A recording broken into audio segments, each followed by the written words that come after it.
Hey guys, you are listening to the Untitled Gaming Podcast Project. I'm Tyus. I'm TJ.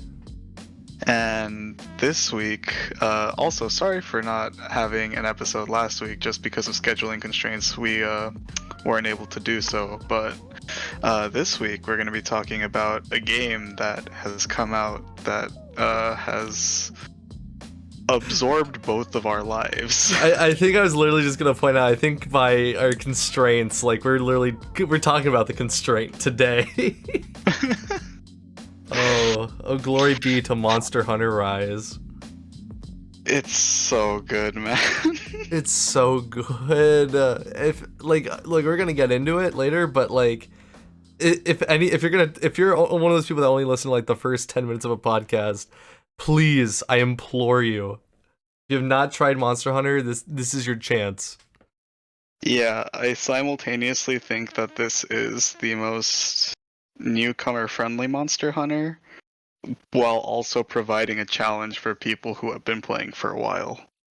Definitely.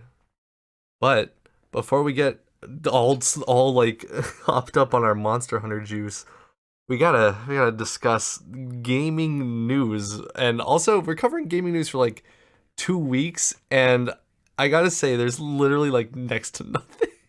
Yeah, I was gonna say, I really do not have much in terms of gaming news, if I'm being honest. Like literally, if I can only imagine if like we did cover it last week, because like it would have been literally nothing. We could have talked about, I don't know. I don't know what we could have talked Well, about. I know. We could start off with the first thing on my little list of headliners here. Mario Go died. for it.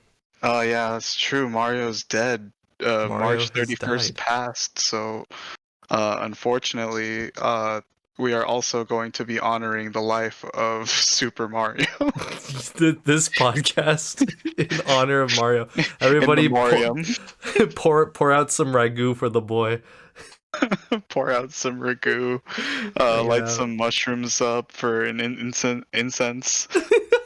mushroom incense.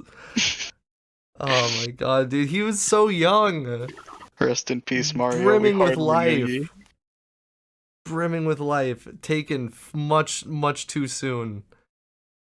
Uh, Yeah, well, I'm not up sure to if we've Luigi now. discussed it, but I think this whole limited time availability thing is a bunch of bullshit. It's totally a bunch of bullshit, dude. It makes no fucking sense.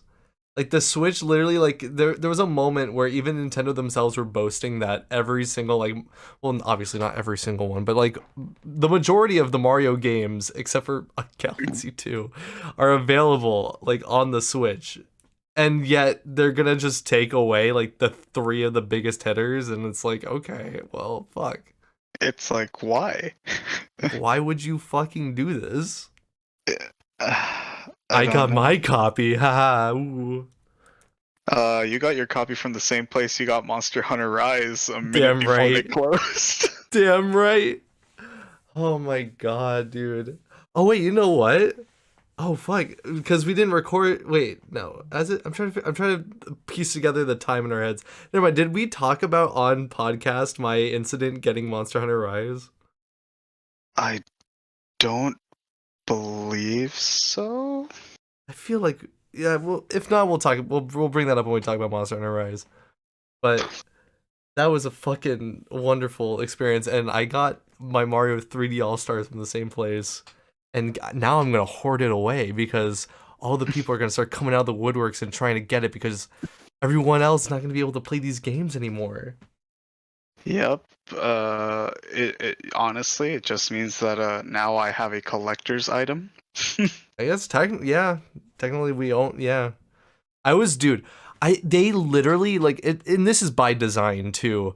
But like as the days were like counting up, and it was like 2 days before it was gonna be taken off the eShop. Even though I already own it physically, my finger was like twitching. I'm like, do I need to buy it digitally too? Like just You to know, like really make sure I have this. I actually have a friend who works for a GameStop, and Hmm. he told me that like I think like a day or two before the 31st, a Nintendo representative actually came into the store and like took away all of the like download cards No for fucking Mario 3D All way. Stars, so you can't get those anywhere anymore unless like maybe I'm not sure, but maybe some like mom and pop stores have them. But in terms of buying them from an official retailer, you cannot. Nintendo actually had to send out like the Nintendo ninjas to go and like make sure no one's getting these cards. Yeah, essentially, because like you know how they have like eShop cards that you download a specific title. Yeah, Yeah, so they like confiscated all of those that's from like pretty interesting much every too. store. Because I think literally like well, I can't remember if it was like again like time leading up to the final day, the dawn of the final day. Like they were saying, I think they were saying that if you had bought it and like hadn't downloaded it yet, you would still be able to download it after the day. But Hmm. like, so I wonder if those cards, if you ever use those codes, if they would still be valid. I would assume that they would be. I'm assuming that's why they got rid of them. So is Nintendo just sitting on like a pile of fucking like these codes to redeem Mario 3D All Stars? Some unpaid intern is gonna stumble across that room in Oh Nintendo my god. headquarters and just have a gold mine. Oh my fucking god. Or they either that or they bury it next to the fucking ET cartridges. Oh god, Oh, dude. wow, isn't that the game that almost killed gaming? It is. The caused the gaming crash of night was it 85? Or was it 85 when I think Nintendo so. came on the scene? Like it was good timing on Nintendo's behalf to like come out during that. Yeah, it caused the gaming crash. Well, it came out in '82, so I would assume it caused the gaming crash for like '83 or '82. Yeah, that sounds about right. Oh, Atari, you silly gooses. Well, Mario's dead, but the news will keep on living. And Tice, hit me with anything. Anything. Uh, well, yeah, looking through things, I actually do have a few notes. Hey. One, Rivals of Aether, or like I guess now they're called Aether Studios, the people behind Rivals of Aether. Uh-huh. Um, they have announced that they are making a 3D platform fighter, not just like the pixel art version of Rivals of Aether, which is an amazing game, by the way. But they are making a like melee-like game with it's got like shielding and grabs and everything because the current version only has Ooh. parries for a defensive option. But that's really cool. I wonder, like, I'm assuming. Okay, actually, you know what? You might actually have a better insight on this, because do you think this all lines up with just like the free melee like movement and all that? Like, do you think that that really has led to like indie studios really pushing to create like melee like games that are more true? Because I mean, if there's always been like Project M's or other games, or like I mean, Project M's more of a mod, but like more people trying to recreate melee. But do you feel like now more so? There's maybe like more energy being put towards that? Mm, from the perspective of somebody who's been following these types of games for a really long time, I don't think so. Because Oh, I okay. I'm know that crazy. at least for the new Rivals of Aethers project, this has been in development for a while. Because uh the guy who made the game, I am blanking on his name. It's Greg. Dan Fornes. Dan Oh Fornes. yes. He's shared like little video clips of it before. Like just it wasn't anything super like concrete. It was kind of like like the characters like fighting in like a against a gray background or anything. But recently Yeah, they yeah. displayed a whole ass like little fight like on a stage and everything. Oh my god. Yeah, Well, so it I'm looks amazing. It looks great so far, and I'm excited for it. Especially with the other big one right now is Rushdown Revolt, yeah. which it has some of the members from the original project and development team.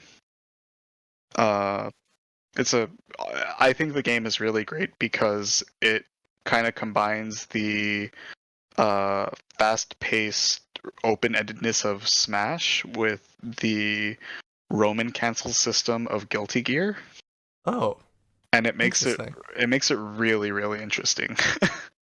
One, do you think it could be better than Melee? uh that's kind of hard to say for me because I'm more biased towards it because I play a lot of other fighting games, not just Melee. Because generally, people who just play Melee or who play Melee, like pretty much like only play Melee, like that's like the only like fighting game that they'll play. Yeah, yeah. And they don't want it any other way. It's kind of like the people who play Street Fighter 2 Super Turbo or Third Strike, like in tournaments Jeez. still nowadays. Like Right. Maximilian Dude actually has a really good YouTube video where he describes like fighting games as food, and he said like games like Super Turbo and Third Strike, and in my opinion also Melee, the people who enjoy those food, it's like people who go to a steakhouse. You Mm, go there for a very distinct, a very focused type of meal, and you want it that way and that way only. Like if it's I not see. prepared that way, then it's not Melee, it's not Super Turbo, it's not Third Strike, it's a different thing altogether. You know? CRT. No wave birds. It's funny you mentioned that because recently there's been use of low latency monitors for Melee tournaments. Oh, really? Yeah, and there was actually a vote held by the Panda Global esports team Uh-huh. because they're kind of like I would argue that they're kind of like the biggest name in Smash. Mhm. Um, where they pulled both top 100 players and any random player who logged onto the website to vote for it, whether you would prefer to play with a CRT or if you were okay with low latency monitors. Mhm. And a majority of both top 100 players and regular everyday Joes said low latency monitors. Holy shit, the times are changing. I don't believe this.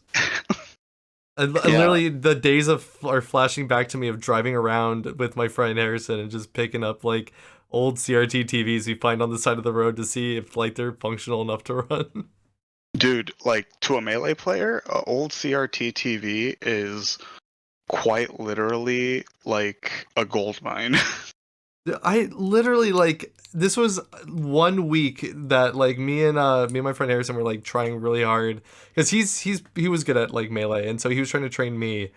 But like we only had my flat screen TV, and like he kept complaining about it, so we literally just like went out to the neighborhood, and within like driving around the block like a few times we found like 3 CRT TVs. Two of them were a bit busted, but one of them worked. Yeah, because I actually don't have a CRT TV, so I like practice using the 20XX mod pack on my PC or whatever.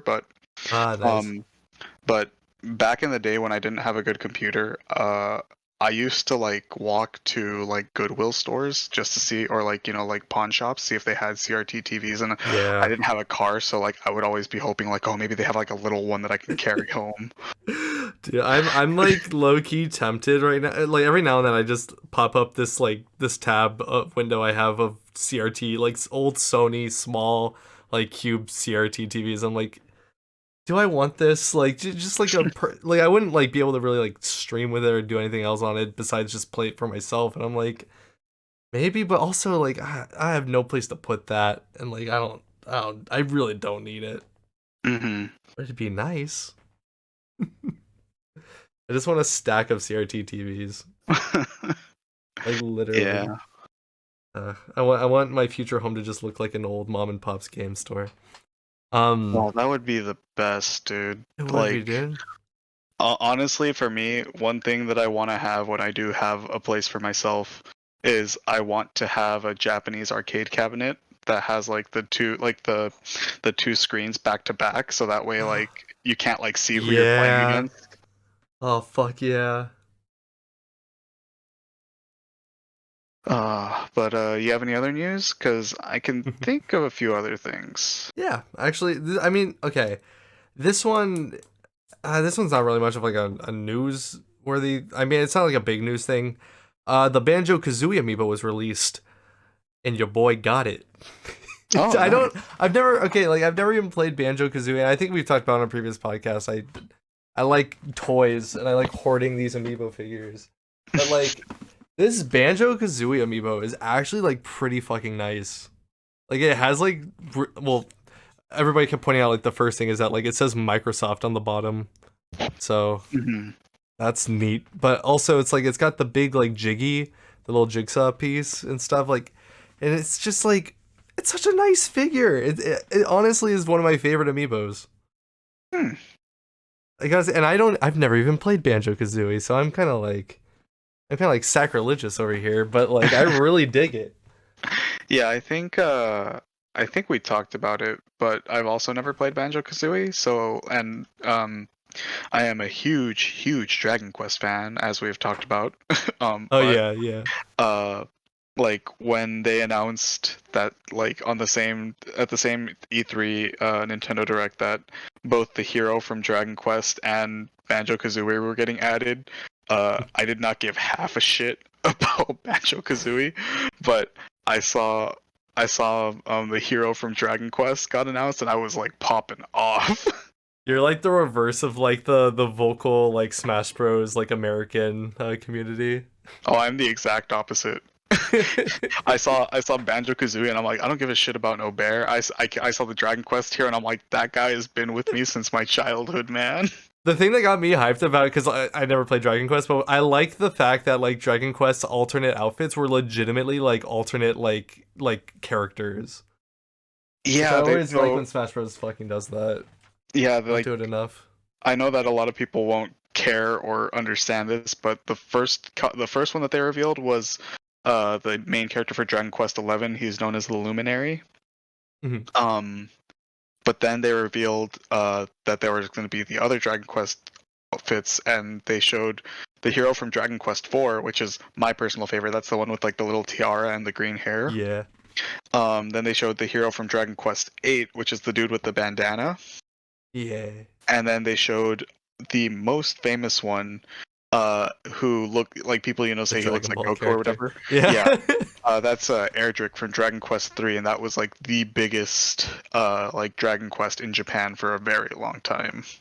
Like So I for just me, yeah. I was like, oh my god, they brought like I would have been just happy if it was just like the Dragon Quest 11 hero. Like I haven't played Dragon Quest 11 yet because I'm waiting for it to go on sale on Switch, but I One would of have just these been happy days. that it was like Dragon Quest is getting some representation. But the fact that they went like above and beyond and showed all of those characters, I was like screaming because like I've played all of the other ones and it was just a blast for me. Yeah, I still think that I feel like it gets glossed over, at least from what like I see from the American community, and like I know in Japan like it was huge, but also I do think like in terms of just what that like DLC pack offered with those alternate costumes, like none of the other like DLC fighters I could think of, maybe besides like I guess Steve, but even then the alternate skin, like those are just like alternate skins. Like the hero actually had other characters that like you could play as. Like that's fucking crazy. Yeah. Like that was so fucking well done. Anyway, hit me with another of your notes, your highlights. This is actually something that got announced today, and that is Path of Exile 2. Path of Exile 2. What's those? So Path of Exile is a top-down MMO similar to Diablo, Mm-hmm. but it's completely free. And I've played it a little bit. It's like the ultimate kind of like min-max MMO.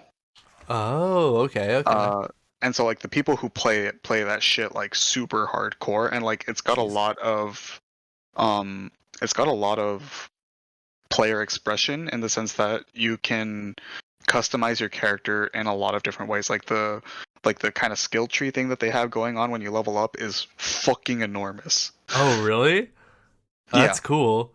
Yeah, and the game, like I said, Oh yeah, I'm looking at it right is now. is free to play. And they just announced Path of Exile 2, so it's almost like the developers are going up to Blizzard and saying like, "Hey, like we heard you're making Spitting in uh their mouth. yeah, it's like we heard you're making a Diablo 4. Well, how about this shit, Cute. huh?" Cute. I will never go back to a top-down MMO since RuneScape. Sorry. Only room for one in my heart. God, dude, I can't like I literally can't believe I spent that much time playing RuneScape in my days. Like I tried playing it back when it was like kind of coming back in like a meme way, But like I really could not get back into it. I I'm uh not trying to shit on you RuneScape lovers out there. I still have never played RuneScape before. Missing out, dude. You make shrimp, and you can eat shrimp. It's great. You catch shrimp in the river, cook I the can do that shrimp, in eat Final the Fantasy shrimp. 14. Final Fantasy 14 is the best fucking MMO. Don't at me. That just fucking. I'm sorry. I'm so No, I'm excited not sorry. because the new patch comes out in 6 days and I can't wait. Oh, dude, Maya and I just got to Ishgardian Restoration, but it literally like because we're in Midgardsormr, so I don't know whether or not like they're done with I it. think it's done I on think all they're servers. yeah, because like when we got there, we're like, this shit looks pretty done. Like, At the very least, you can they're going to continue the Ishgardian restoration thing, so you can still level up your crafters and gatherers really yeah, quickly. yeah, that was the thing because like they were doing the over like what's it called, like overview of everything, and like meanwhile in the background like there's houses and shit. We're like okay, it doesn't really look like you guys need any help, but I mean if it levels up our hunters and our fucking hunters, our gatherers and crafters, then sure thing. Uh, but yeah, no, Final Fantasy 14 is so good. Path of Exile 2, probably also good. Maybe I'll give it a shot because if it's free to play, like, what do I have to lose besides hours of my life? Yeah, I have some friends who like pretty much all they play is like Path of Exile 1. Dang. Like yeah, it's like the like rating and like the what's it called? Uh I'm pulling a blank. The rating and the PvP and everything is like super super super competitive. Hmm. Because like I know a lot of people who didn't like Diablo 3 like migrated to Path of Exile. Really? And the fact that it's like still free to play and still getting regular updates to this day is really cool. I mean, I've played it a little bit. I never got too far into it because um I just didn't really have people to play with. Like my MMO has always been Final Fantasy 14. Right. But what I have played of it the character customization in terms of because like the game is not very pretty graphics wise, but Ooh, in terms of pretty. how much you're able to make your character play in your own unique way is huge. Mhm. Well, maybe this will, man, I don't know. I'll probably try it. Honestly, just give it a shot. Well, I got some YouTube news. Oh yeah, hit me with it. Yeah, so YouTube, this is like last week, and YouTube's thinking about, maybe we should hide the dislikes on videos as a solution. Oh, I saw that. Yeah. What the Yeah, fuck, dude? like some of these people will like some creators won't be able to see their dislike bars anymore. Like, like okay, like the one thing like I give YouTube like a point for is having the dislike bar in terms of like it's a pretty good way to gauge like what you're watching and the general reception of like how a video was received by like the community. It's actually a helpful tool. Like I get the idea, I guess. And if I have to play devil's advocate, like I can maybe see this like idea of harassing through like dislike bombing, but even then like I don't think that it's really like this epidemic or that's like that widely used. I think for the most part the dislike bar is a pretty good way to gauge like the reception of a video. Hmm. But yeah, YouTube's like we'll just hide that part. Only have like it's literally kind of like because I mean Facebook used to have a dislike button, didn't it? Am I crazy? Did it? I don't remember. Or did it always only have a like? I thought like, because I mean the only other social media website I can think of that like kind of has a negative is Reddit because it's like the upvote downvote. Hmm. Let me look this up. Did Facebook have a dislike bar? It used to have a thumbs down button, and then they changed it to, and then in 2016 they added the reactions, so that way people Yeah. can more openly express how they feel or whatever. Yeah, exactly. So I think it's another case of YouTube. Whoever's whoever's behind the stuff at YouTube, be it Susan, whatever her last name is, like also don't want to like harass the person, but like it just seems like they aren't really listening to the people that are like on the platform, and like it just seems like I don't know, it's bizarre. You would think at this point like for how long YouTube's been around, there would be more communication between like the creators and the people actually like running the site, and maybe some more like I don't know ability to work together to come out and like find these solutions. And instead, we kind of just keep getting shit like, oh, you know, we're gonna hide the dislike bar. Yeah, you would think, but Yeah. guess not. Well, guys, on that note, we're gonna be moving to BitChute, or I think Storyfire is gone, isn't it? Storyfire I don't died. even know what those two things are. Oh, it's like these are like alternate video service websites like YouTube alternatives. Honestly, like the only ones that I know are like what Vimeo and Yeah. Dailymotion. Vimeo is what you put your art portfolio on when you're like applying to studios if you want to look professional. Mm. But yeah, man, it blows. I love YouTube, but also YouTube has A, too much power, and B, doesn't know like what to do with itself. Eh. Anyway, hit me with something good. Something good, something good. Oh man, I actually had something I want to talk about, and I'm pulling a blank on it now. No, I've got a few things. If you Uh, want, you need some go time. go for it, go for it. You keep talking. Wanna. This is actually sad. I feel kind of bad about this. Balan Wonderland's not doing too good. Oh well, that's not a surprise. It's really not. I mean, it's like, look, I know the fucking kicking the dead horse of Sonic Team. Like, I get it. Like, yeah, Sonic Team make bad game, good meme. But like, damn man, like there was like I could tell there's at least some like at least it looked like from like the opening trailers and stuff like behind Balan Wonderland, like there was like some thought put into it. But god damn, dude, that gameplay looks so fucking bad. Everything is onto like one button. Like, Yeah. holy Um, shit. I think it's gonna leave a very well. I say leave a poor taste for people in people's mouths for Square Enix, but even then, I don't think they're gonna think of it as Square Enix. No, they're gonna. It's funny enough, yeah. Like they'll probably most people, even me, I made this mistake where I'm like, I thought it was a Sega game. Yeah, it looks so rough. Yeah, Like this game looks like it could be on a GameCube. honestly, I mean that's honestly not surprising considering like I get like Billy the Hatcher like vibes and shit.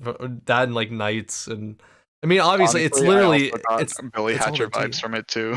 It's literally the same like artist and like it's the same like team working behind this, but it's man, I don't know how the fuck Sonic Adventure 1 and 2 as fun as they are. Like there are fun Sonic games. I'm not trying to say they're all masterpieces, okay? I'm not gonna go on my soapbox on this episode. But On this one. but like looking at like Balan Wonderland compared to like where they like were in the past, I'm like, Jesus Christ, like and there's that the one thing that like really gave me bad vibes was I mean, this is kind of I don't know, this is take it or leave it, but there's like this one like power up in there that's literally just that like one onion guy from Mario Odyssey, the one that like grows with the legs. Hmm. And like it just kind of makes me feel like, oh god, did they want to try and do like a more linear Mario like Odyssey? Is that what they were going for? Like it is rough. Also, apparently, the game had to be patched because there was a seizure effect. That Oh was like, lord. yeah, apparently there's some flashing lights that was like making obviously kids have seizures. That had to be patched out like day one. Ay, man. I feel bad. I like genuinely. I just feel bad because like I do believe these people are passionate about what they do. Like there is like an amount of like the character design and the artwork done for it looks pretty good. Yeah, I mean, I the graphics is 100% another agree. story, but like like I could tell that like someone like really had a concept here, and like someone like really poured like a lot of like their ideas and creative passion behind it. But Yeah, it's just a shame. yeah, because like the game itself looks like a love letter to knights. Yeah, it really does. Like, and like based on the art that they've shown for it and everything, like I was hoping that it would become a very good game, that it would be released as a very good game. Yeah.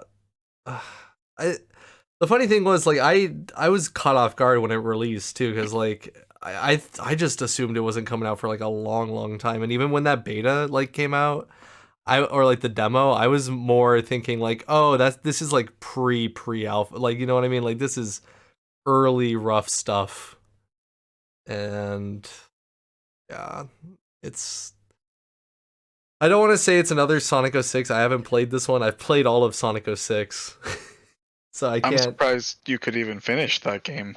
Bro, when you like let me put it this way. I was like in middle school and I would go to Blockbuster like every fucking day to keep on renting it until I would beat it.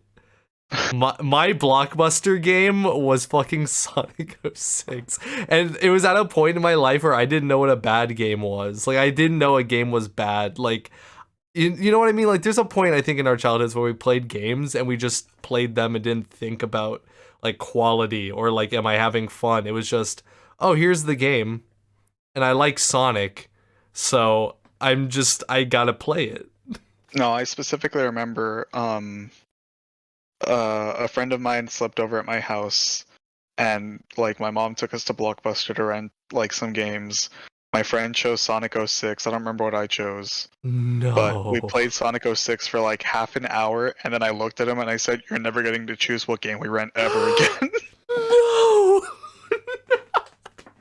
like, Oh my god, no. like, I don't even.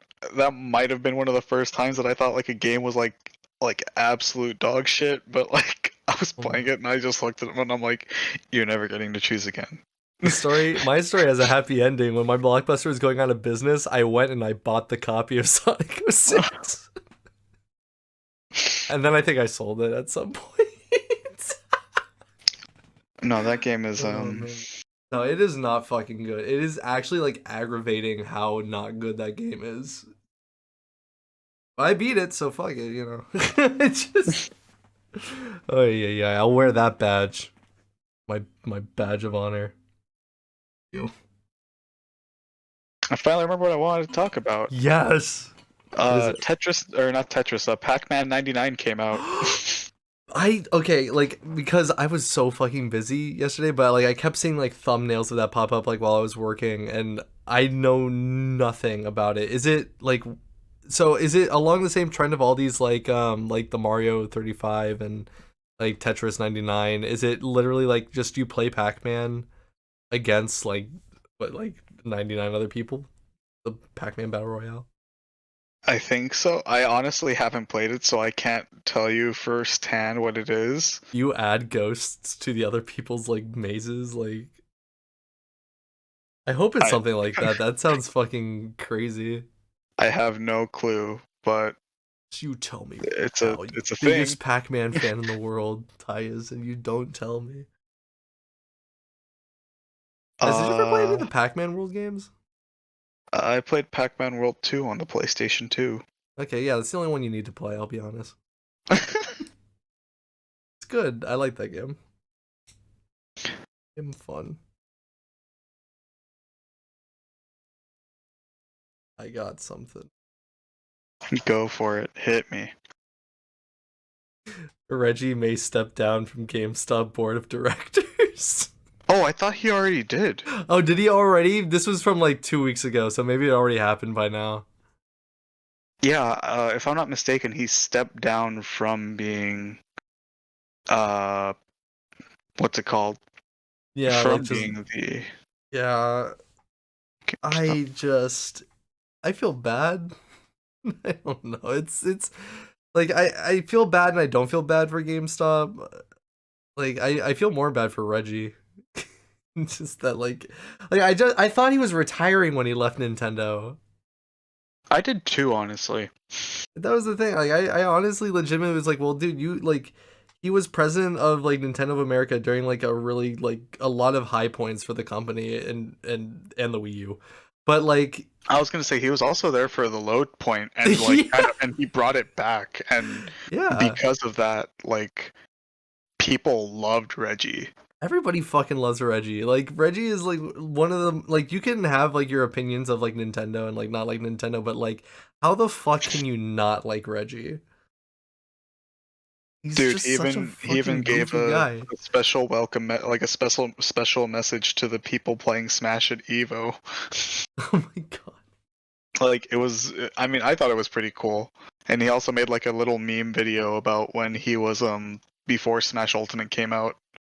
I don't know if you saw it, but he said he had a plan to be the best Ridley in the world, Oh my and god. that was to start the game before it came out publicly, so that for those like 2 hours he would be the best Reggie or the best Ridley player in Ridley the play. world because he'd be the only one.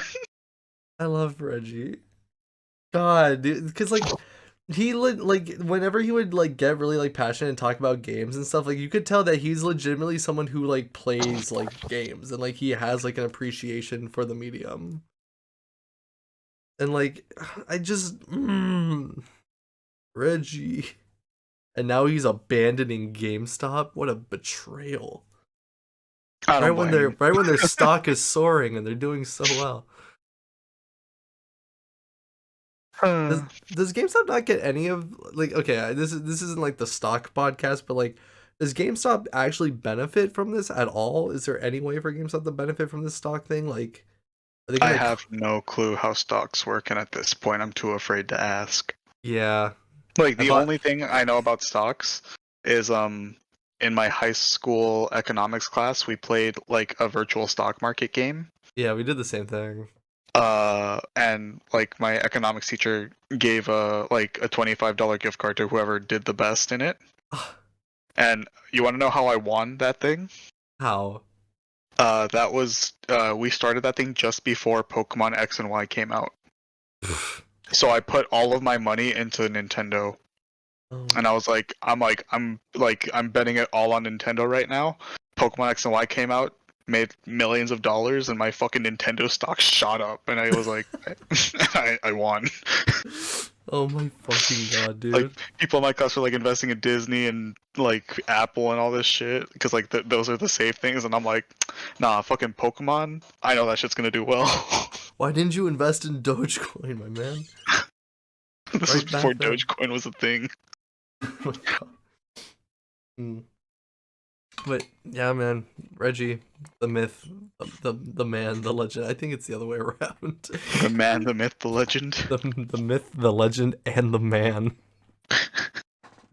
Oh yeah. All right. Well, I'm looking over the rest of like these, and there's nothing else I got that's like really big besides like the next Call of Duty game is gonna be in World War II again, if that's headline worthy. Yay. Whatever. If you got anything else, I think we can move on to Monster Hunter. Can't say that I do. Oh, actually, fuck. One more thing. E3. We got E3. It's coming. That's right, virtual This is digital thing. E3. Yeah. And you know who is not planned to make an appearance? Sega. There's not gonna be any new Sonic games. Oh, I was gonna say Sony Oh, well, yeah, I because guess. because Nintendo and Xbox have already said that they're gonna have stuff for the virtual E3, and I know Doug Bowser specifically tweeted that he was gonna be a part of it. Oh, that's good. I'm hoping we see more of him actually like doing shit. Be more like Reggie. Have fun. Yeah, honestly, I would like that. Um, But He yeah, plays it up a little bit, like with the whole Bowser thing. I think like there's at least like because there's always that joke about that one time where like in the background of there's his Mario and office, Luigi yeah, tied up with a GameCube controller. that's like the closest it's come to like anything goofy from him. But like even like that was actually like really fucking funny. Yeah, it was like a clever little thing that unless you were really paying attention, you wouldn't notice it, which I Yeah, appreciate. yeah, yeah. E3, no Sony though. So, it, are they gone? Are they out of the race entirely? Are they that confident that their state of play is that good? Let's be real, their state of play sucked dick. Dude, it's literally just like a less satisfying Nintendo Direct. Like it's not even satisfying. It's and like the last state of play literally was so unnecessary. I just view state of plays as a bunch of shit that we can announce that doesn't mean anything to anyone, and And then hopefully Final something from Fantasy Square VII, Enix. Yeah, and then hopefully something from Square Enix. and then Final Fantasy VII or Final Fantasy 16. The Oh end. my god, dude. Oh fuck! Wait, if Sony's not gonna show up to E3, we're not gonna see any more fucking Final Fantasy 16 news. Well, actually, no, because Square Enix would have had their own event, but they're not showing up either. Normally, Square Enix does their own thing for E3. Yeah, normally, yeah. So I'm not sure. Balls! I want to, I want to see more, but take their time. Don't rush it. No rush. I want to see more. Dude, I waited literally half my life for Final Fantasy 15. Like between Aren't Final you Fantasy glad you 13 and did? 15, there was literally a 10-year waiting period, and I was 20 at the time that it came out. I quite literally waited half my life to play Final Fantasy 15. How'd that turn out? You want to make a hot take? Game sucks. I'm still trying because I literally like I read this fucking like Reddit thread that's like a fucking dictionary long that explains like the right order you're supposed to do Final Fantasy 15 in, and like you're supposed to watch a movie, then you have to play like this spin-off game, and then you do like the game, like you play like I think one of the episodes first or something. There's a whole bunch of like a way to play it correctly that apparently makes it better, and I'm like, is it worth that effort? I will say, you know that the game is never technically going to be completed. Really? Why? Because the director for it, I think, like left before the final DLC episode was released, and now they're not going to release that DLC episode. I fucking I bought it with all the stuff expecting to do. At some point, I am gonna run through it the way that like it's recommended or whatever, or like that one Redditor recommended. I'm gonna see for myself, and like I played through a decent amount of it on PS4 like when it came out, and I think I got to like chapter like 10. I got pretty like into the game. You made it farther than me, pal. Bro, how do you not love the cup noodle? The cup noodle product placement. Like, okay, so I have a bunch of problems with it. But like for one, like shit just doesn't make sense. It's like, oh, like we shouldn't be out in the dark because like the monsters might get us, you know, like how that was a Yeah, thing. spooky. But then like how come like a fucking gas station is safe because of a fucking street light? Yeah, no, there's literally what's it called? There's a whole video that goes into like things that could have been done better in terms of like the world building, because the world building in that game doesn't make any fucking sense, where it's literally like as you said, like all these towns like out in the middle of nowhere, and apparently at night it's like these huge fucking demons and really powerful monsters come out, and yet all these towns are just like fucking fine and just live and like go day to day. So it's like, are they a threat or are they not a threat? They're only a threat if you're out alone in the middle, like in the desert, I guess. Yeah, and like I don't know. There's a bunch of issues with the game. I mean, I remember distinctly my experience getting the game on release day because I had pre-ordered the game that week because like that was the only time that I had money. And a friend who used to live by me um picked me up so that we could go get the game from the GameStop across the street from where I went to school. Yeah. Um but the GameStop was closing at 9 and we left my house at like 8:50. Oh my god. So my friend went like 80 miles down the street. Jesus like Christ. like just and like I remember texting a group chat that I was in. It's just like, hey, I might die right now, but if I do, just know it was in pursuit of Final Fantasy 15 because I was excited as hell In for the retrospect, it's all worth it. we get to the GameStop. My friend gets his copy. I go to claim my copy, and the GameStop employee says like, "Oh, you don't have a pre-order." And I was like, "What the fuck are you talking about?" You Because heard I me, know I punk. pre-ordered. I know I pre-ordered it this week. Like I know.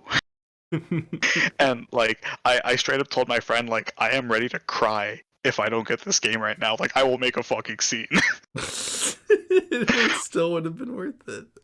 uh and then like they looked into my account and they saw that I had paid for a pre-order, but like there was an error when it was registering, so it just said like I had a pre-order, but What? uh like they couldn't tell what game it was for. What the And I fuck, was like GameStop? can you just give me the copy of Final Fantasy 15 and just erase the pre-order? Like I paid the $60. You can see that. Bro, GameStop one time fucking they sold my pre-order of Brawl, and that pissed me off so fucking much. Yeah. Eventually they did give it to me, and I played it, and So good. again, not gonna lie, All that camping uh, gear advertisement. really, not very excited by it. The I things just, that oh yeah, yeah. just for me, it just never really held my attention at all. Yeah. I think for me going into it, because just at the time that I played it, like I would say like I wasn't too familiar with like the Final Fantasy series, so I was kind of going into it with just like, oh, let's check this out. And to me, like the positives I do have about it, I do really like the environments. I do like the like camaraderie of like the group. I think like there is like good like just like good immersiveness in some ways, but yeah, man, it's gonna be hard for me to get through, because like there's a part of me that just wants to get through it and just play it just to play it, but I think it's the game itself that's making it hard for me to do, because I'm like kind of a slog. Yeah. It's a shame. All right, well, I think we're ready to move on to our main topic. Yep. And as I alluded to in the intro to the podcast, it is the game that has been consuming both of our lives. Like it's literally like I feel so much validation when I when I'm on it late at night and I look at my friends list and I see you're on too, and I'm like, okay, good. I'm like, yeah, you better fucking be on. Don't leave me alone doing this shit. No, I remember I told some of my friends in a Final Fantasy 14 Discord like, "Oh yeah, I'm going to bed." And then my friend added me in the Discord because he saw that I was like now online playing Monster Hunter Rise. And he's like, "Oh, you're going to bed, huh?" I was like, "I'm in bed. I'm not lying." Like I've been in that same spot now though, where like literally every night before I go to bed I gotta at least do like one hunt, like at the very least, even if I'm like last, like literally, as I was telling Titus yesterday, I spent literally 12 hours working with like no breaks. It's not because I'm working for some abusive workplace. I literally just, it was poor time management on my part. I fucked up. But at the end of the day, like I was exhausted, literally on death's door, and I'm like, no, I'm gonna fucking hunt some more Magnum right now. No, I'm gonna. Also, no, I hunted a fucking Mizutsune, and I got a what's it called, a plate. Nice. So I felt pretty fucking good about that. Don't ask me how many Mizutsune plates I have, because Bro, I don't want to I talk about follow it. your fucking Twitter. I see I what you're getting. I haven't posted all of them. I'm just gonna tell you that much. What the fuck, dude? What is up with you? I got another plate for a monster I hunted for the first time today. I can't remember the name. It was a 3-star. It was like the one that like digs around and like kind of pops up out of the ground and like it flings like mud. Do you know what I'm talking about? It's like long. Uh, it's long. Diablos? No. Ugh, God, I'm never remembering his name. The mud one. Yeah. Almaton. Oh, maybe. That sounds right. Yeah, Yeah. it's like the one that makes like mud pillars and stuff, right? Yes, yes. And then like starts making the mud rain down. Oh, you might really like its armor set. It's got like a mecha like theme to it. Oh, really? I haven't even seen it yet. Yeah, its weapons and its armor set are both really cool. Oh shit! Yeah, okay. No, Yeah, but I go check that out. but yeah, Monster Hunter Rise. It's been the like kind of the singular thing that you and I have been playing recently. Yeah, man. The game just it just feels good. It is like crack, my friend. Okay, it like crack. It feels so fucking good to play. Like I've played Monster Hunter games in the past on like my 3DS and on like I played Monster Hunter World. But and I think I brought this up too when we were just talking about Monster Hunter in our previous podcast, talking about Monster Hunter and the movie. But like when we were playing the demo, I could tell that like this game was gonna grip me, and like now that I'm playing it, like bro, like this game has consumed like my like entertainment. Like I have not been this consumed with a game since Breath of the Wild. At least for Yeah, me personally. And um, I'm not saying it's the same thing as Breath of the Wild. It's definitely a different feel. It's not like the every day I'm excited to like explore and like find something new. This is just like my feelings of investment towards a game. yeah. I mean, for me personally, I have been a Monster Hunter player for years and years. It's like here's a little fun fact. So you know how in Monster Hunter World they call you a fifth fleeter? Oh yeah. Yeah. That is because Monster Hunter World is the fifth like generation Monster Hunter game, Mm. which is why they call you like a fifth fleeter. So by that terminology, I am technically a second fleeter. I've been playing since the second gen Monster Hunter game, so I've been playing these games for a long ass time, to say the least. So it's literally like the Pokemon like Gen 1 or Gen 2. Like, Yeah, but the thing with Monster Hunter players, at least up until recently, superior. it's They like, don't complain about trees. well, one, we don't, but two, it's also like, old Monster Hunter fans are never gonna shit on you, Monster Hunter fan. Like, if there is a, I I honestly believe this, that I don't think that there is a more welcoming community than the Monster Hunter community. Yeah, I'll agree. I honestly agree with you on that. uh, I only have anecdotal like evidence, but like I went to a summer camp once, and it was a improv summer camp, which I mean, I guess maybe you could see that as already like an inclusive community. And like, I was just hanging out with some of the people in like the little dorm rooms that we were staying at because it was in like a college, like, and this was like at the end of the day. It was like late at night, and then like two people kind of brought out their 3DSs and started playing. It was Monster Hunter 4U at the time, and like I just my mind was blown because I'm like I own that game and I didn't know anyone else in my like circle that played that game, but so like I didn't feel like I was very good at it.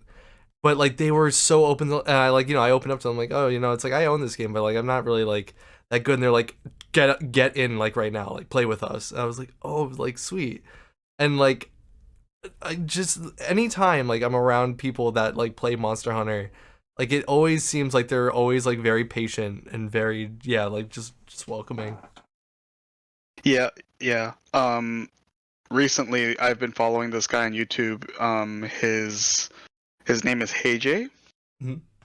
And the reason I found out about him was because he made a video saying why he isn't going to buy Monster Hunter Rise, because he played because he's like a gaming YouTuber. He does like reviews, and he does these things called journals where like every week he'll stream a game for one day a week for like a few hours on that day, Oh, and okay. then like the next day, like the next day he will make a video like journal entry talking about his experiences for like that week that he played the game. Oh, that's cool. And like I gotta say, he does it really well. I really like his videos. Oh, dude, um that like grind has got to be so hard. but so he did one for the Monster Hunter Rise demo, and he said that he had tried Monster Hunter before. He didn't like it, but like everyone was giving this demo so many props that he was going to try to play and see what it was up about and see if it was going to be his thing, and he didn't like it. Hmm. and he said like, oh, these are the reasons why, like it's clunky, I don't like the gameplay, like it just doesn't feel right to me, all Yeah, these yeah. things.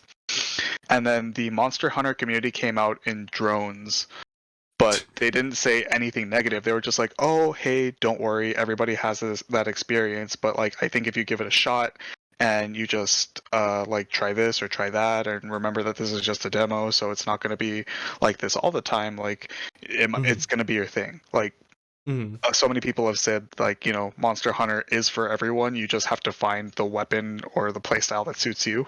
I do firmly believe that. And I used to be a doubter of that, but I do firmly believe that.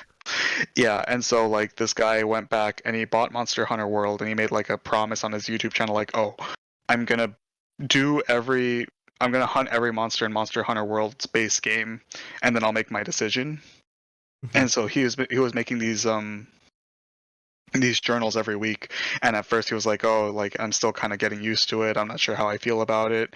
And then like one of his journals was like, you know, like I had a hankering to play the game, but I said I wasn't going to play unless it was on stream, so all I did was like mess around with the menus, and that was it. But it's like the fact that he's like getting into it to the point where he just wants to play it, but he's not going to because of commitments. It's like, oh, he's getting Mhm. into it. And then like he was getting more into it and he started streaming longer, and then he was just like, he made a follow-up video like why I'm definitely buying Monster Hunter Rise for the Switch. And he updated his stream, so now he's not just doing Monster Hunter World, he's also doing Iceborne and Rise. He's streaming like every Damn. week. Holy shit.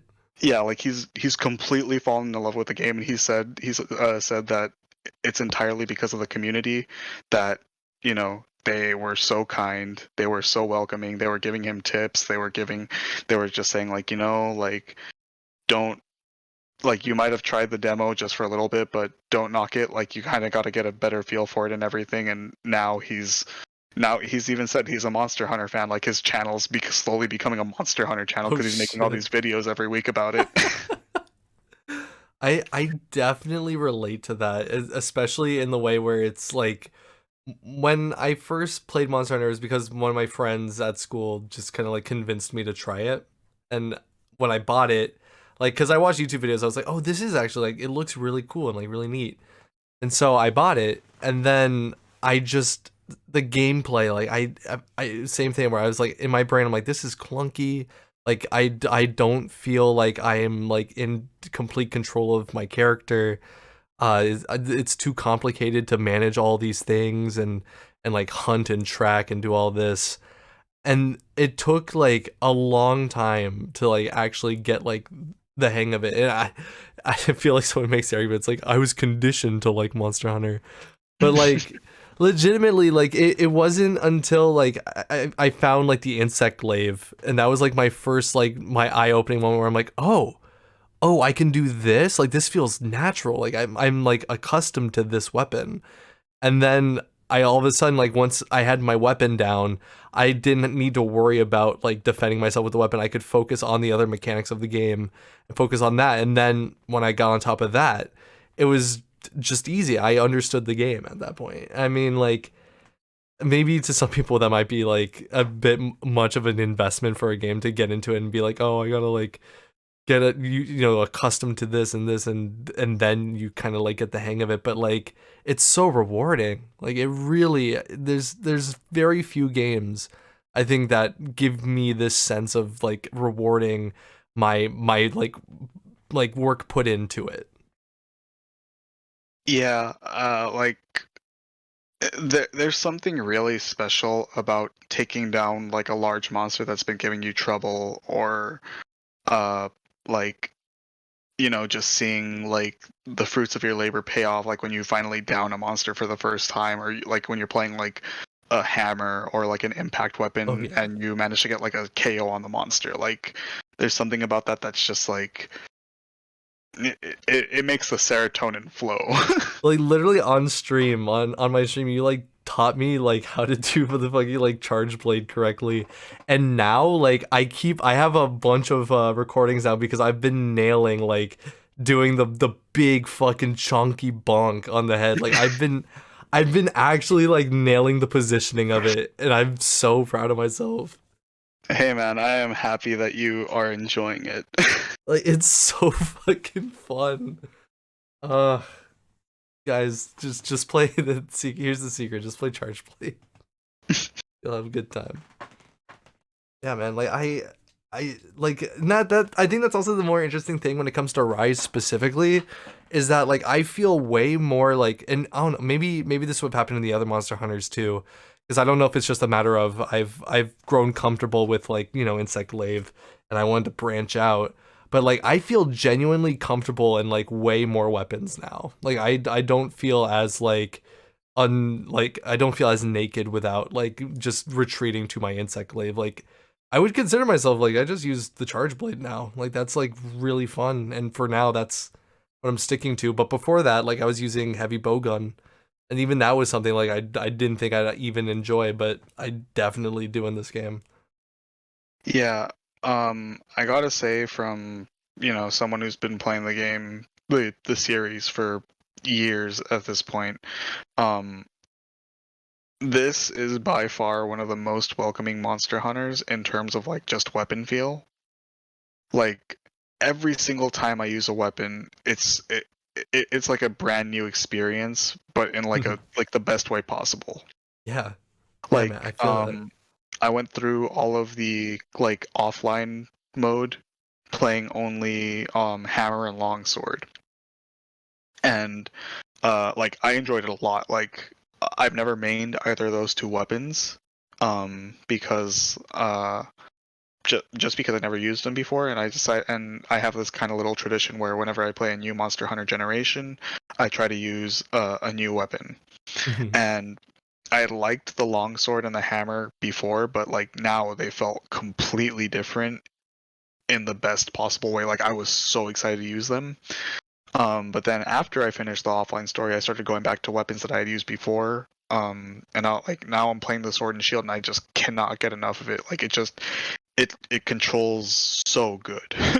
Every weapon just like it, the controls, the feel is at its peak, and like it's like you're someone who's played the series more than me, but for me and from what like I've played, like it just feels like it's at its best in this one to me. Like and like I'm not trying to like dunk on the other games. Like they're all good. I don't think you can really go wrong with a Monster Hunter game, but like God, man, it just feels so refined in this game. No, I 100% agree with you. I feel like every time I use a weapon in Rise, my first thought is like, damn, this is like the best version of this weapon. The thing that keeps going in my head is like I don't know if I can go back to like World. I legitimately don't know if I could go back to World. Yeah, I mean, I don't know if you feel the like same. That might especially I with think this is just a me thing. well, I have a special place in my heart for the older Monster Hunter games in particular, Hmm. like the older style of Monster Hunter games, because there was definitely a shift in style with World, Yeah, but World is a little bit um, more handled. little bit, but um, it's definitely gonna be hard to go back, especially because like the wire bugs just feel so natural to use now. The fucking wire bug. I like it's all the combo, all the button inputs for it are just like natural reflexes I do now. Like I just fucking ZLB all day. Yeah, it's the game just feels so good, man, and like I genuinely feel like addicted to the game. Like there are days where I just feel like I don't want to put this down. Like I don't want to go to sleep. Yeah, man. Like I feel like going back to the wire bug thing. It's like I feel like a lot of people, not like a lot of people, but I saw like one review talking about the wire bug and saying that it felt like it was a bit of a like this thing that made the game easier, but legitimately like I don't believe that at all. Like I think it honestly it comes off more as an extension of your like play style rather than something that's here to like coddle you or like save you like because you're not doing well. Like you need to know when to dodge and you need to know when to do the inputs correctly because otherwise you just literally swing right into an attack. It's like the wire bug isn't this like crutch. It's legitimately like this tool that can be used in a variety of ways, and it's an extension. Like I love it so much. Yeah, same. For me, it's just like I think I told you about this. Like for me, I think that the wire fall maneuver where you like recover after getting hit, the ZL plus B Yeah. maneuver. I think it's a blessing and a curse Oh yeah. because it's great because, you know, I can dodge like freely whenever I get hit. Mhm. It's a curse because sometimes my stupid, aggressive, like raw chicken breast brain is like, I'm going back in, and then I get hit immediately, and I'm like, it's okay, I got another wire bug, I'm going back in again. Going back. They won't get me this time. This time. Ugh, dude. Like, although I've been having this has been happening to me at least in the most like recent times of doing the wirefall move, is that the target that or like the monster immediately targets me as I'm like running and like trying to like drink a potion.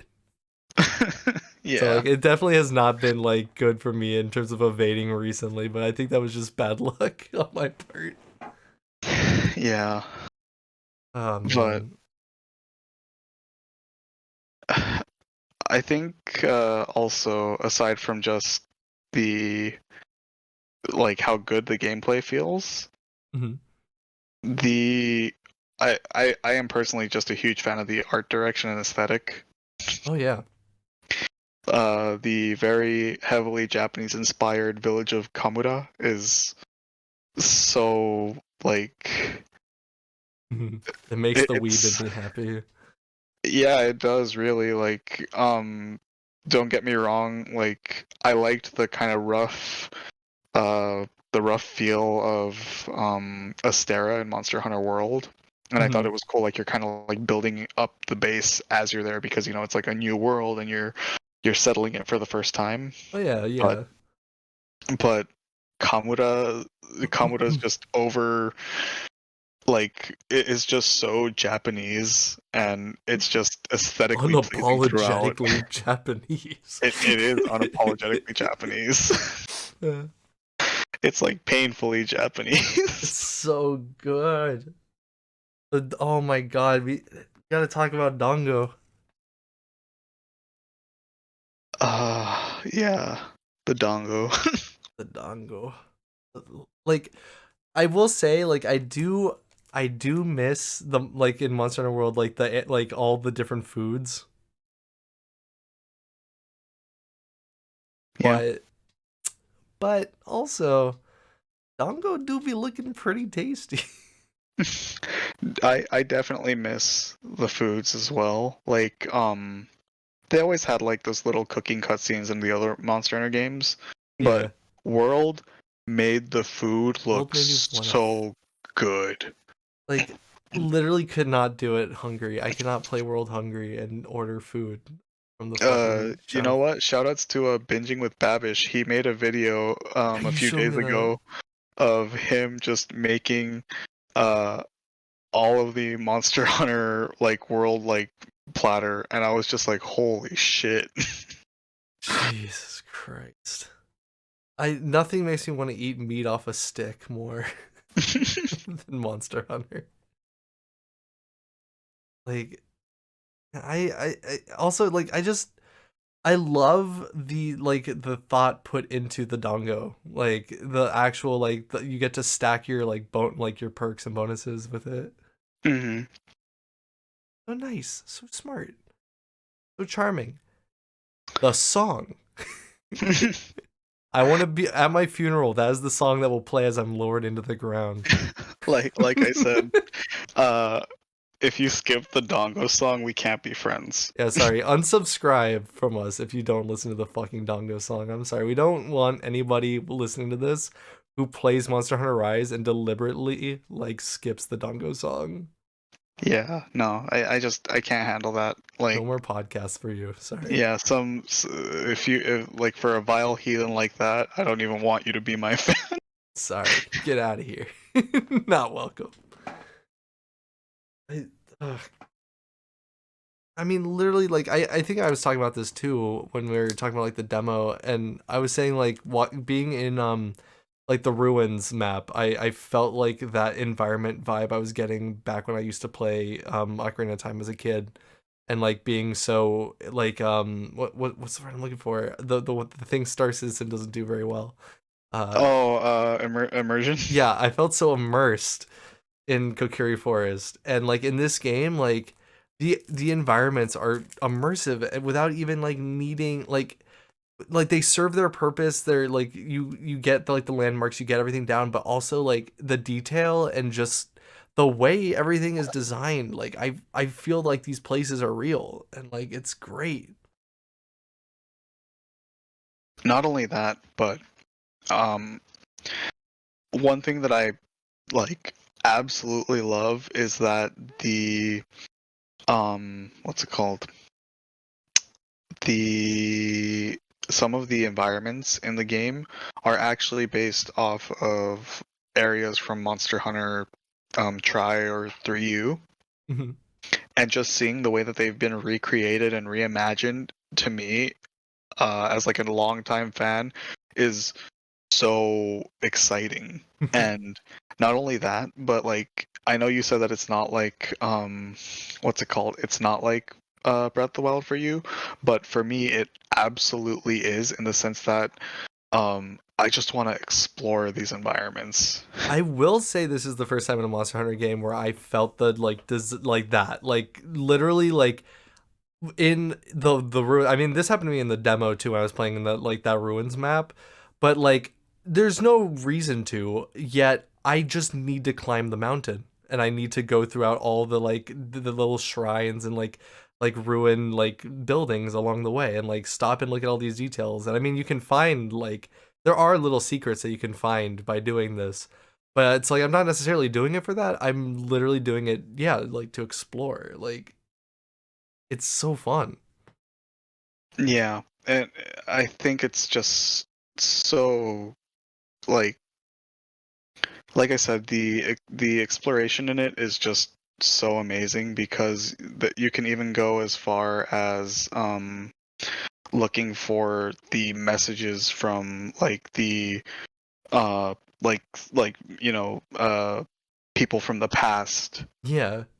and it's just like it because like Monster Hunter World had very big like expansive maps, but I because of how restrictive the movement was there, I didn't want to explore because I would get lost, and like I would be looking for the monster, and the monster just like would. I was like, is it above me? Is it below me? Oh, Like I the feel the scout same. I flies feel the didn't work. same way about that. Like I didn't really like it in World. Like I liked it better in older Monster Hunters, where it's just like the monster's going to this area. All right, I'll follow it. The end. Yeah. But then now it's like, oh, the monster's like flying like up this mountain. I'm gonna fly right after it. Yeah, like no, seriously. It's I will okay. This is I guess maybe a God for God, don't strike me down right now. I'm going to make a slight criticism of Monster Hunter Rise, and that is that like it is like a bit easy to just keep up with the monsters now. Hmm. Like I remember the stress of trying to make sure that I had like a paint like ball on them like before like they would leave the area or like shit like that, because otherwise like they are gone. Like I will not find them. Oh, you see, me personally, I think it's great that's not even a thing anymore. Oh, like no, like trust me, I'm not saying I wish we had to worry about fucking paintballs still, but like the I it's literally like there are fights where I'm just like, okay, I hop on my palamute and like the monster's starting to leave, and then like I'm immediately like, okay, hey man, we like walked like 5 feet and we're back at it again. And like it's like I could maybe like it happens less so with like the flying monsters and stuff like that, but even then like the map the map shows you where to go, and that's not necessarily bad. Like it's all to give you time to get ready for another like bout, Hmm. which is all which is good, and it's doing what it should do. In the end, my criticism turned out not to be that big a deal because I love this game too fucking much. Yeah, and another thing I want to talk about is the music in this game, and Mm-hmm. the sound design is just amazing. Yes.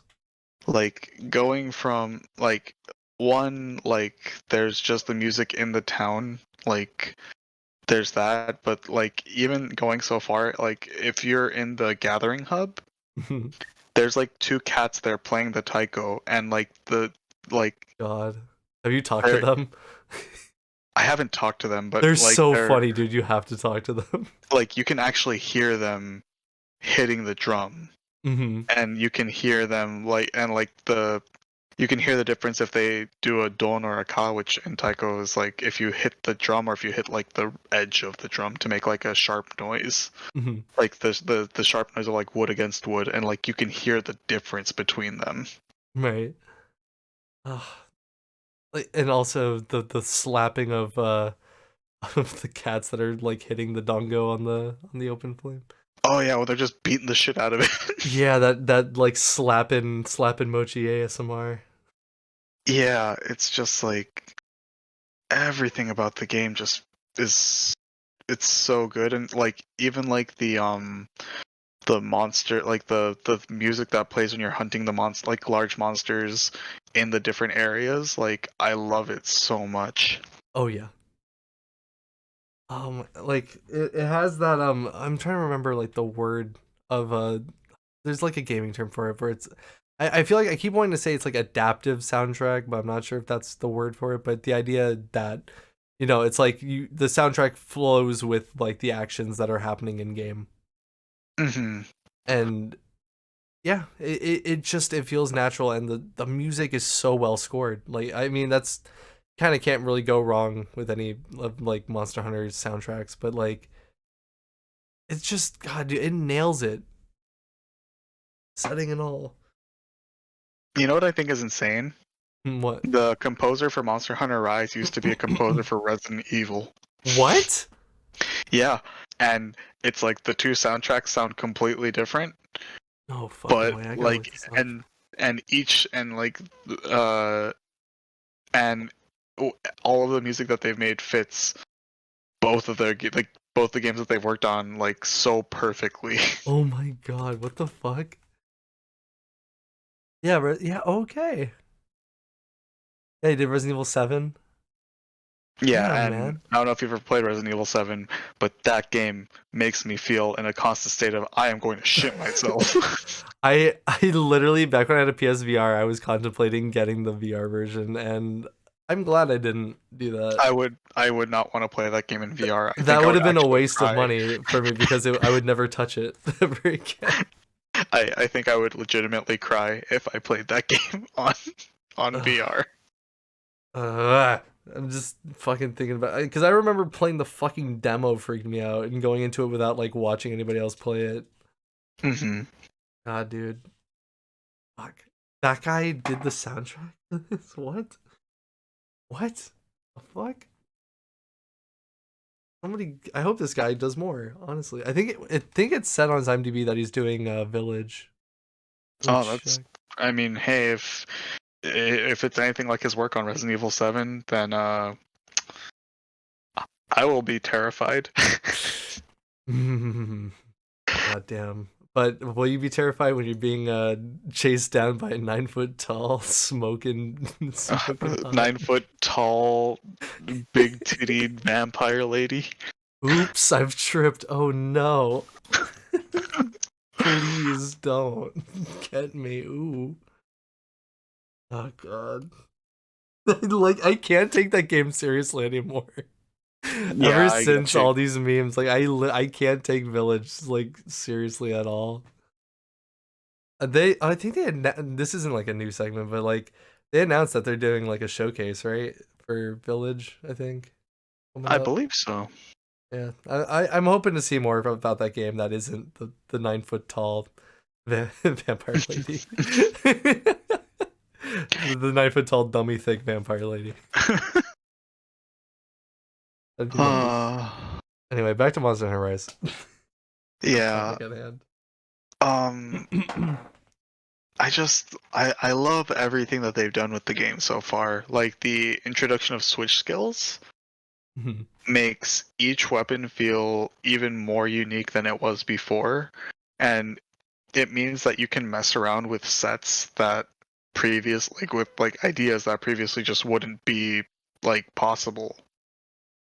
I mean, anything that adds towards like, because I think that's what this game nails so much like better than most games is that like idea of finding what fits you and experimenting with that. Like this game's experimentation lies within finding what works best with you, and the switch skill system is just emblematic of this entire thought process. And I mean, Monster Hunter as a whole is like that. Hmm.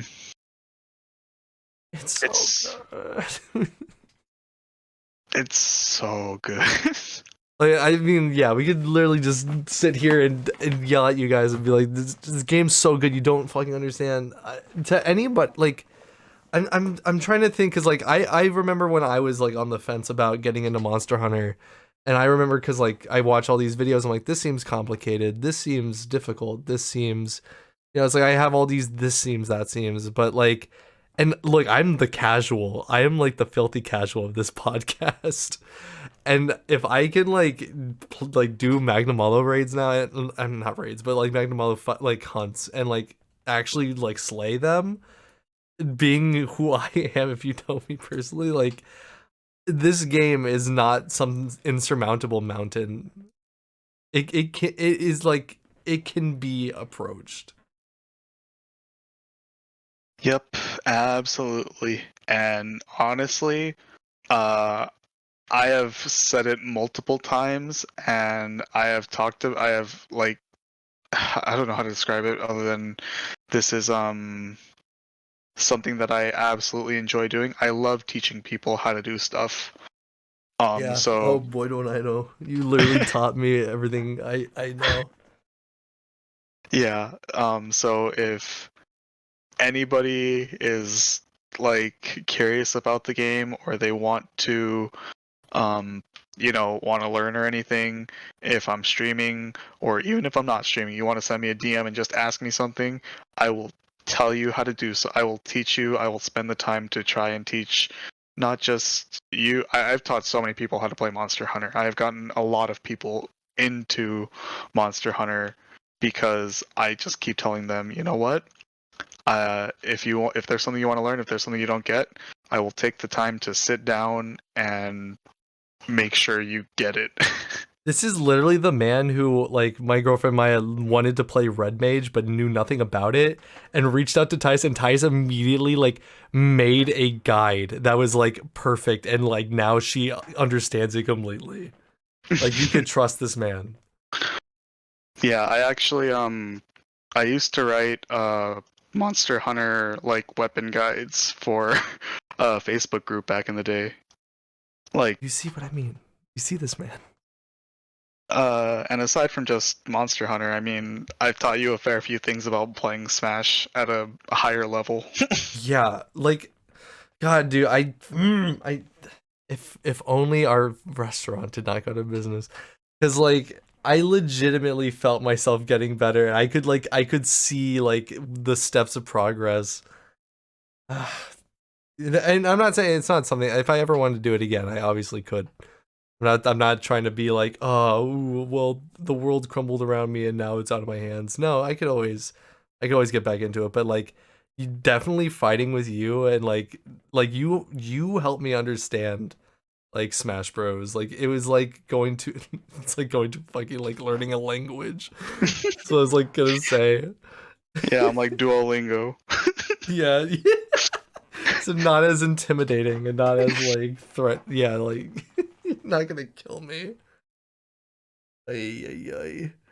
But aside from that, I honestly think that the end game tutorials, I mean, there's a lot of it when you start, but I think it explains a lot about the game, like so much more than any other Monster Hunter in the past has. Yeah, yeah, I can agree with that. I found myself actually reading this time.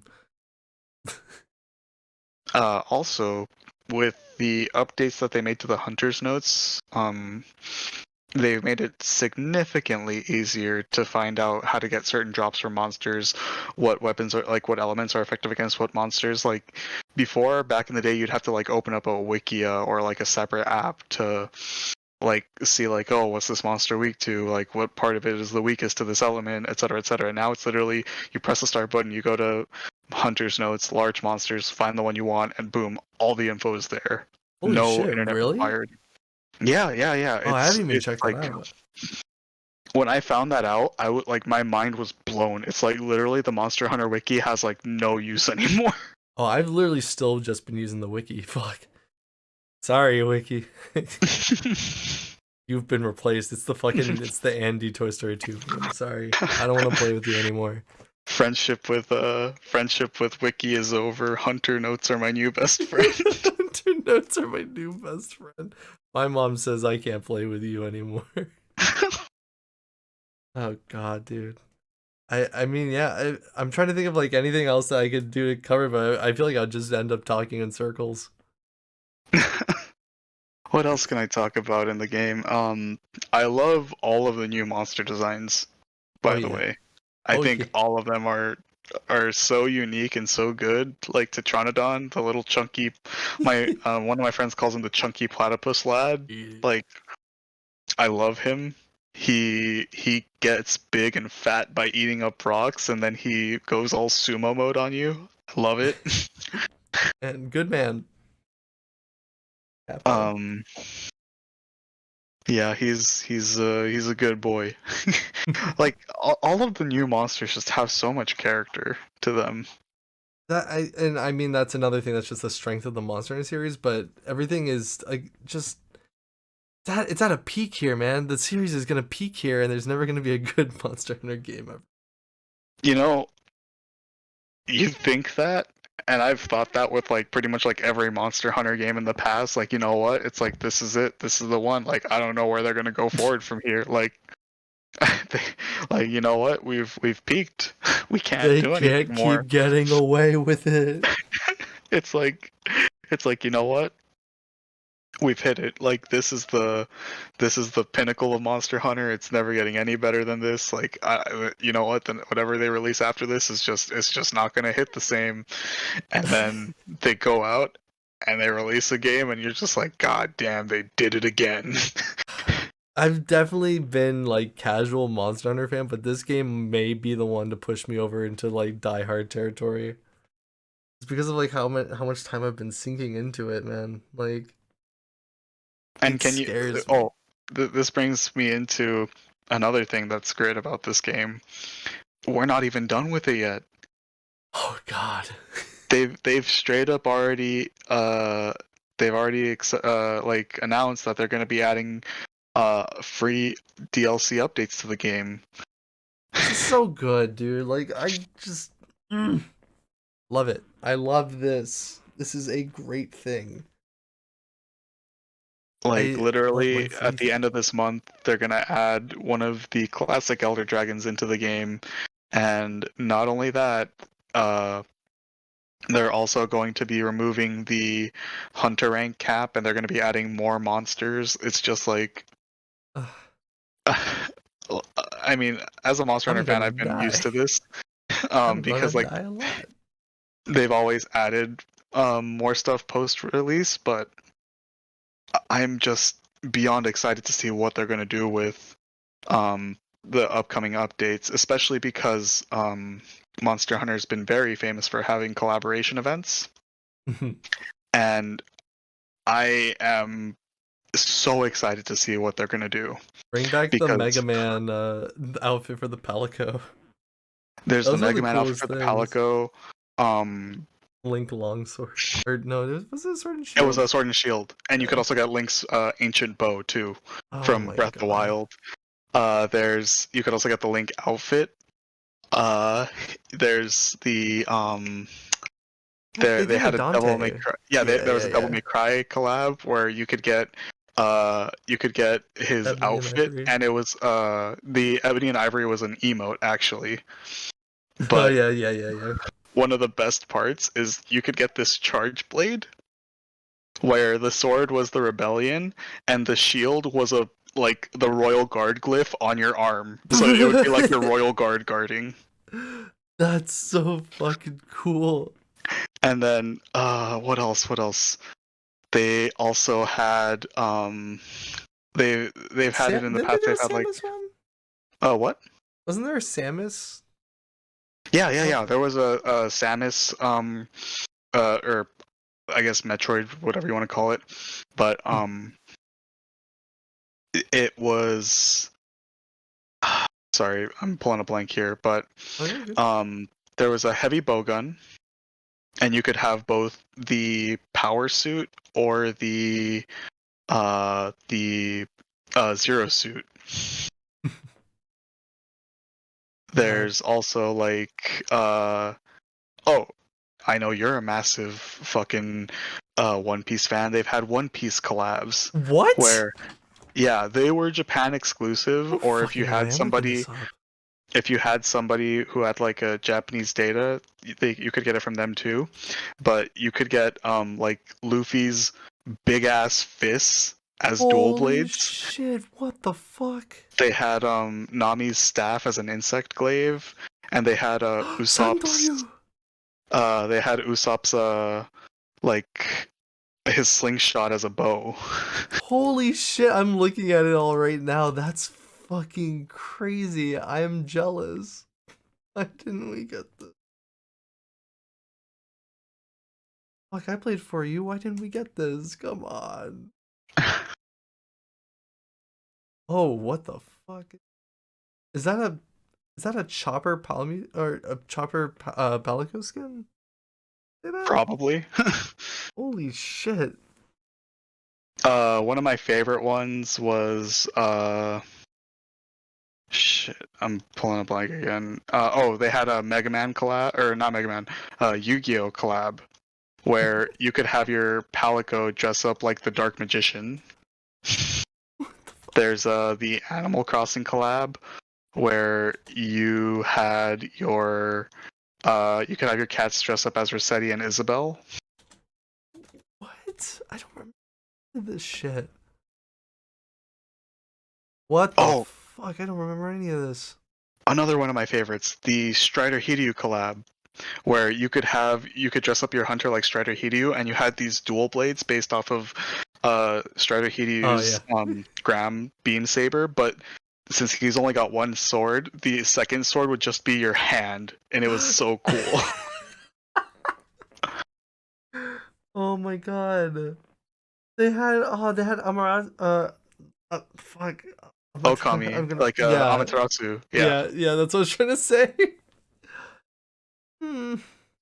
I I want more of this. I really hope that they do something along these lines. Me Bring the too, Mila and Jovovich skin over. they might do it. You never know. The big Mila Jovovich crossover we all wanted. And I think that that's one of the things that I'm most excited for is because oh, and in Monster Hunter World they also had the Street Fighter collab where I remember that one. you could get layered armor to look like Ryu or Sakura, and Really on good. top of that you could get there was another part of it where oh shit. Oh yeah, you could get the Shoryuken and the Hadoken emotes. And the Shoryuken and Hadoken emotes actually did damage. I mean, wait, I think Ebony and Ivory also did, right? Crazy. They might have, I'm not too sure. Because I didn't play too much World towards the end of it. But yeah, it's like all of these things and more are what make me super excited for the future of this game, just because like Capcom in recent times has been doing incredibly well. And because of that, I'm just sitting here like, dude, like, you want to release more stuff for games that you're like already doing well with? Please do. Like, make my day.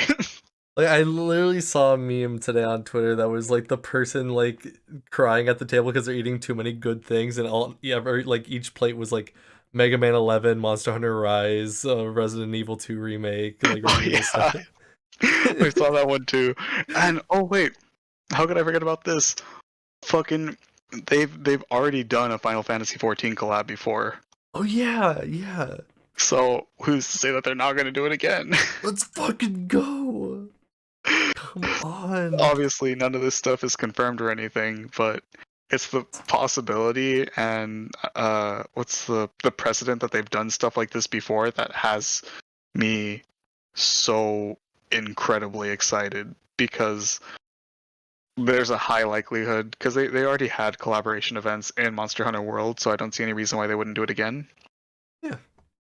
But especially at this time where all of these Capcom uh like IPs are just doing so well for themselves, We're in a it's like Capcom renaissance.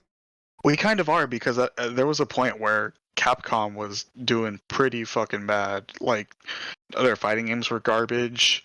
Fucking there was the last Devil May Cry was DMC Devil May Cry. There's no Mega That Man game is game in good, forever. god damn it. I don't care what you Sure, say. sure. I don't care what you say. Not the writing's not good. I don't get me wrong, I did enjoy the gameplay. Mm, But mm. like it just feels like there's so many possibilities, and I am here living for each one of them. Well, to quote that's one of the greatest artistic novels of our time, DMC Devil May Cry. Fuck you, fuck you, fuck you, fuck you. I know And exactly so what part you're talking about. That's the fucking succubus boss fight. oh my god, dude. Yeah, that game not great. Virgil literally wears a fucking fedora. I wanna die. Virgil wears a fedora and gave a woman a fucking abortion by Oh shooting her in my the stomach with a god. sniper rifle. That's right. He tips his hat and says, "Milady." I literally didn't make that up, by the way. That's the sad thing. I know. That game is it's just fucking weird, man. But yeah, Game's out Monster right Hunter's now. always done collabs with like Universal Studios Japan and like Shonen Jump, so I'm excited to see if they do anything with like uh One Piece or any other popular manga or anime. Yeah, man. I fucking wish like I mean, like, I guess it makes sense in terms of the Universal in Japan always doing like these. They always seem to do like something like related to either like anime or video games. I remember seeing specifically like the Monster Hunter event that they did have at Universal Studios Japan. I wish we could get that stuff at the one here. I mean, we're by the No, one in they had Hollywood. one here too. What? Wait, what they did? Yeah, yeah, yeah. No way. I thought it was only in Japan. Wait, seriously? Yeah, no, they turned one of their rides into the Gore Magala for Monster Hunter 4U. You're lying. I'm What? literally not. They did this and I didn't fucking go. Oh, I'm gonna cry. Oh, I hate this. This is the worst timeline. Oh god, dude. Hey, Nintendo World posted today the one in Hollywood. They got their backdrop up. Oh, that's cool. We're getting it soon. On and then Monster Hunter will cross over and it'll be a big mess. I'm just, I'm sure people are already tired of me talking about Monster Hunter and all these games that I bring up every week about. But I Bro, that's just, literally why they listen to us. What are you talking about? but man, I have been loving Monster Hunter Rise. Like, I think it's already like one of my most played Switch games, which is kind of fucking scary to me, because like, I did like a near 100% run of Final Fantasy VII, and I've already played Rise more than Final Fantasy VII, Final Fantasy Jesus X. Christ. Yeah, Monster Hunter Rise is currently my seventh played most played game. Okay, well, I have not played as much as you, but played a decent chunk. Yeah, let me look at my like hunter card, because I think it tells you how many hours I've been playing so far. Um, does it say anywhere? I'm sure if I just save and exit the game, because then I can select my file and it'll tell me how long I've been playing. But My new I headcanon is that you've been playing secretly this entire podcast. That might not be too far off. No, I'm just joking, but I've been playing this game quite a bit. Let's see. Continue. I have already played the game for 2 days or 3 days, 72 hours. Oh, holy shit. Okay. Yeah. Okay, I definitely have not played as much as you. Holy shit. Confirmed. Definitely not as much. Oh, the fuck? I don't expect most people to have played as much as me. I gotta step it up. That's what I've now processed. All right. Should we wrap it up? Yeah, I suppose we can wrap it up here. All right, let's get some closing thoughts. Closing thoughts. Monster Hunter Rise is great, and if you're not playing it, why? Literally, yeah. I back that statement, and I second it, and I put a stamp on it. I say, please. I mean, it's not. This game's already selling so well. It's not like you need to support the series or anything. Capcom's doing pretty damn good. Yeah, but I think the game's already sold more than 4 million copies worldwide. Damn, yeah, man. Like, but don't like. I almost said don't believe the hype, guys. Believe the hype. This game will change your life, and it will improve everything. You may literally learn to fly by playing this game. In game. Asterisk, in game you'll learn to fly. You might learn to fly in the game. In the game. Not in real life, but not in real life. In the game. And that's where it counts. On that note, guys, as always, there are links down in the description to all the various things we do. Tyus, give a little plug. You can catch me on twitch.tv/KazeFGC. I really should be streaming this game more. It's just sometimes I'm busy throughout the day, and I just like a lot of the time that I spent playing this game has actually been in the like late evening, and part of me is just like, people don't want to watch someone play at like 2 a.m, but hey, maybe I'll give it a shot. Yeah, I've been literally thinking about branching into streaming around like just late at night when I'm playing. I say you should do it. Hey man, I will indeed give it a shot then. Right. As always, I got my YouTube channel where I'm playing through Majora's Mask, which has been pretty consistent upload-wise. A new episode coming out this Saturday. Yeah, I'm really enjoying that game, and I also do Twitch streaming. You can find a link to that down below. And with that being said, I believe that is it for this week's episode of the Untitled Gaming Podcast Project. Thank you guys so much. Please play Monster. Please play Monster Hunter Rise. Please. It's so good. It's so good. It's so good.